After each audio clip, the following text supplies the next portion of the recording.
কাৰণ এই মিয়া ইছ্যুটোৱে তেওঁলোকক বেছি অপকাৰ কৰিছে। খিলঞ্জীয়াটোত নাইকিয়া হৈ গৈছেগৈ। মিয়াই খিলঞ্জীয়াখিনিক গ্ৰাস কৰি দিছে। মই তেনেকুৱা ধুবুৰীৰ বহু খিলঞ্জীয়া মানুহ মোৰ ওচৰলৈ আহে যে তেওঁলোকক আগতে মছজিদ কমিটিত খিলঞ্জীয়াসকল আছিল, কিন্তু এতিয়া খিলঞ্জীয়াসকলক আউট কৰি পেলালে। সেই ক্লেছটো ইয়াতো আৰম্ভ হ'ব। সেইকাৰণে আমাৰ খিলঞ্জীয়া মুছলমানসকলক এইটোৱে আহ্বান জনাওঁ যে তেওঁলোকে প্ৰশ্ৰয় নিদিব, তেওঁলোকো এটা সময়ত এঘৰীয়া হ'বগৈ।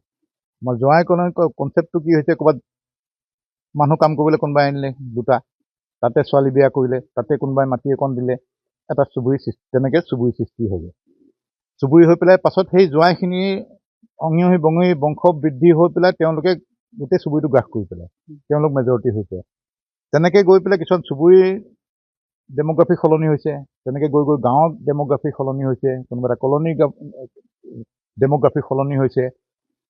সেইটোৱে আমাক ভৱিষ্যতে বহুত ক্ষতি কৰিব, ক্ষতি কৰিবলৈ আৰম্ভ কৰিলে। এইটো বহুত দিনীয়া কনচেপ্ট। এতিয়া প্ৰত্যেকখন মুছলিম গাঁৱত এজন হ'লেও জোৱাই পাবই। ক'ৰবাত কিছুমানে নিজে আকৌ আউট কৰি দিছে এতিয়া, কিন্তু সেইটোৱে এতিয়া আমাৰ গোলাট ইছলামপট্টিত বহুত পাব। আৰু তাত এই আমাৰ ৰঙাজানৰ ফালে পাব, ৰঙাজানৰ ইপিনে যিখিনি আছে সেইফালে নদী কাষৰ ফালে পাব বহুত জোৱাই কলনী বুলিয়ে কয়, জোৱাই গাঁও বুলিয়ে কয়। মানুহে মানে এড্ৰেছ পাছত এটা এড্ৰেছেই হৈ যাব, লিখোতেও ধৰক কোনোবাই লিখিব যে জোৱাই গাঁও। বহুত গাঁও হৈছে, আমাৰ ঢেকীয়ালত জোৱাই বস্তি আছে।